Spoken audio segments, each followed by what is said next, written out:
Salam.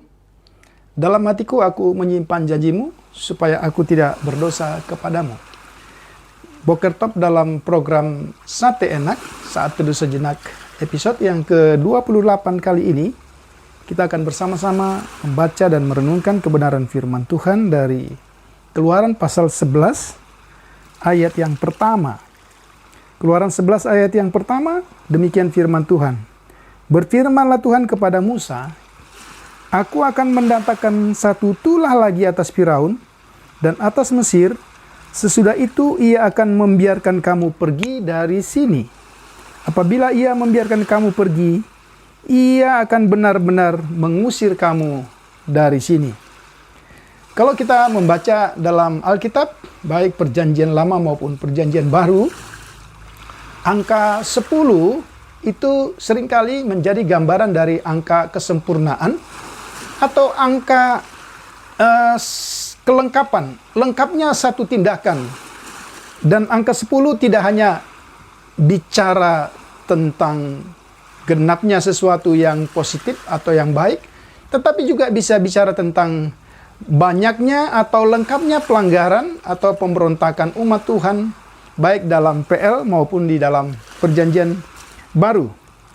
Hari ini kita akan mempelajari bagian firman Tuhan, khususnya dalam pasal yang ke-11 ini, dengan tema 9 tulah belum cukup. Ya, kalau kita memperhatikan 9 tulah belum cukup, kita bisa melihat dari tulah yang pertama sampai dengan tulah yang ke-9, ternyata itu belum cukup untuk menyadarkan atau membuat Firaun mengenal Tuhan yang sesungguhnya. Yang pertama, 9 tulah belum cukup, itu bicara bahwa 9 tulah itu menjadi bukti superioritas atau kehebatan Tuhan atas ilah-ilah Mesir. Sehingga kalau kita meneliti seluruh tulah-tulah mulai dari tulah yang pertama sampai nanti tulah yang ke-10, sesungguhnya selain itu membinasakan bangsa Mesir, tapi di balik semua itu ada pelajaran sesungguhnya bagi Firaun dan bangsa Mesir yang ingin menunjukkan bahwa dewa-dewa atau ilah-ilah Mesir yang dilambangkan melalui seluruh tulah-tulah dari tulah pertama sampai dengan tulah yang ke-10 itu tidak dapat berbuat sesuatu untuk mencegah perbuatan-perbuatan Allah. Sekali lagi, 9 tulah itu ingin membuktikan bahwa Tuhan adalah Tuhan yang maha kuasa, Tuhan yang berdaulat, Tuhan yang melebihi seluruh dewa-dewa atau ilah-ilah di Mesir. Yang kedua, 9 tulah yang kita perhatikan dari tulah pertama sampai dengan ke-10, sesungguhnya itu cukup untuk memberikan bukti bagaimana Tuhan melakukan seluruh kebinasaan atau penghancuran secara total kepada seluruh aspek kehidupan bangsa Mesir, termasuk Firaun di dalamnya. Misalnya, Sungai Nil yang menjadi tempat beribadah atau kepercayaan mereka, Sungai Nil juga yang menjadi sumber penghidupan, kemudian ladang, rumah, binatang, dan seluruh tanah Mesir mengalami akibat dari tulah-tulah yang Tuhan buat. Sehingga dengan demikian, 9 tulah itu sesungguhnya cukup membuktikan bagaimana Tuhan menghancurkan seluruh aspek hidup bagi bangsa Mesir maupun Firaun. Kemudian yang berikut, kalau kita mempelajari dari tulah pertama sampai dengan tulah yang ke-9, seharusnya itu menunjukkan juga kepada Firaun, ya, bagaimana Tuhan melakukan pengecualian. Ya, kalau kita memperhatikan tulah yang keempat dan seterusnya, ya, pengecualian atau tanda kutip diskriminasi terhadap umat Tuhan di hadapan Firaun maupun di hadapan bangsa Mesir. Dengan demikian seharusnya melalui 9 tulah ini, Firaun dan bangsa Mesir seharusnya melihat bagaimana perbuatan Tuhan yang luar biasa, yang berkuasa, yang berdaulat, dan sanggup membuat pemisahan antara orang yang mendengarkan firman-Nya, antara orang yang sungguh-sungguh takut akan Dia, atau orang yang memang mengeraskan hati. Dan bagian yang berikut, 9 tulah belum cukup. 9 tulah itu juga bisa menjelaskan kepada kita sesuatu yang sangat penting yang menjadi pokok pada tema kita ini, tentang kekerasan hati Firaun.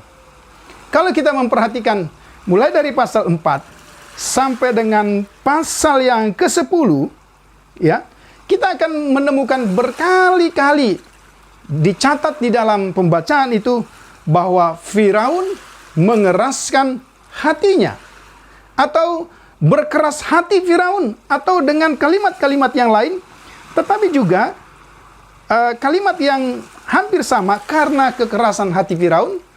Alkitab juga mencatat di dalam ayat-ayat dalam kitab Keluaran itu dikatakan Allah mengeraskan hati Firaun.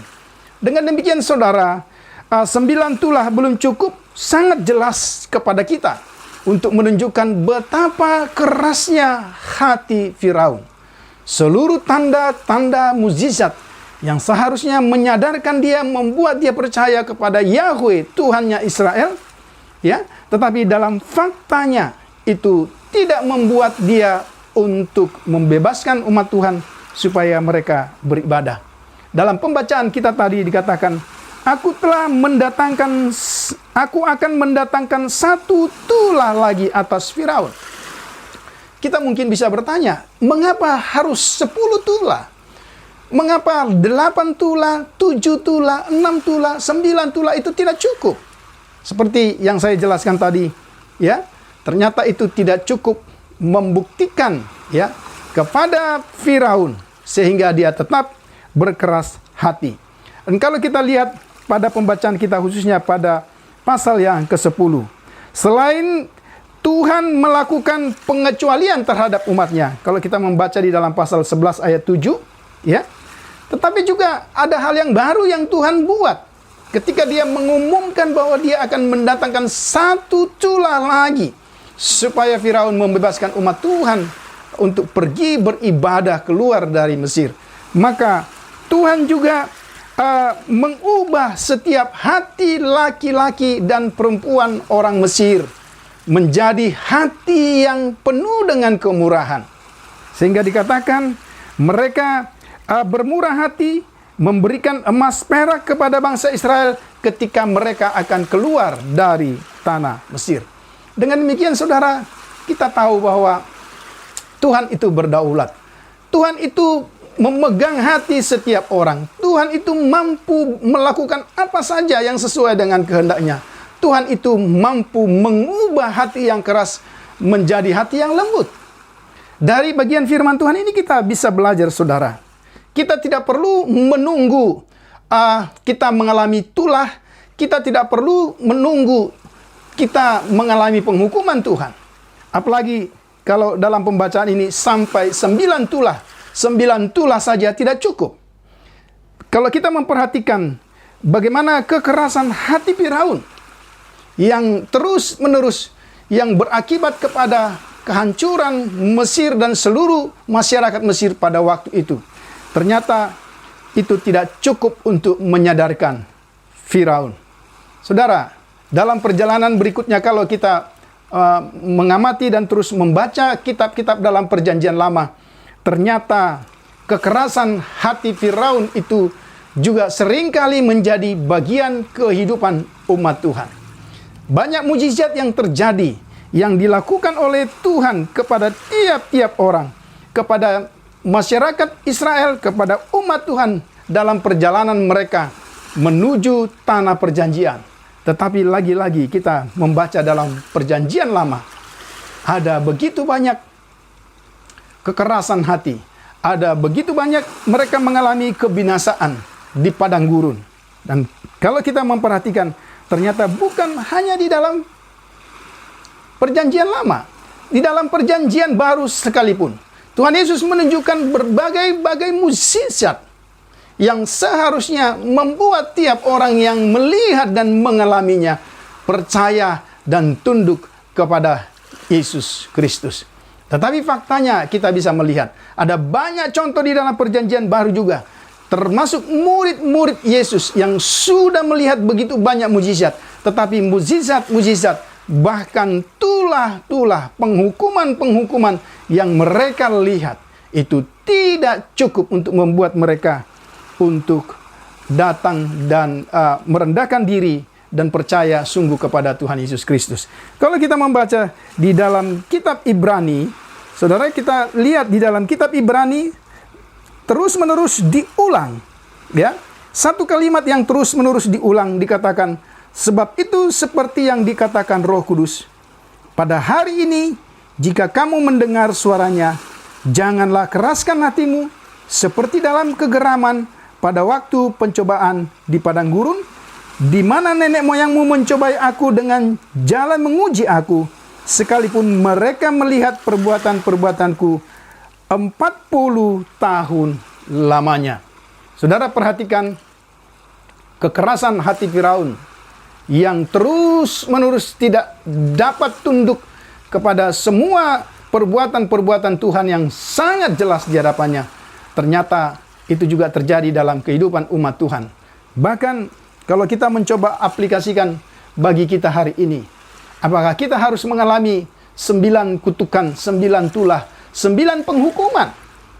Apakah satu penghukuman atau satu mukjizat atau satu hal-hal yang luar biasa yang Tuhan buat dalam hidup kita tidak cukup untuk membuat kita sadar, untuk membuat kita selalu datang dan percaya kepada Yesus? Biarlah kiranya kekerasan hati Firaun ini tidak menjadi bagian dalam hidup kita dalam mengiring Tuhan Yesus.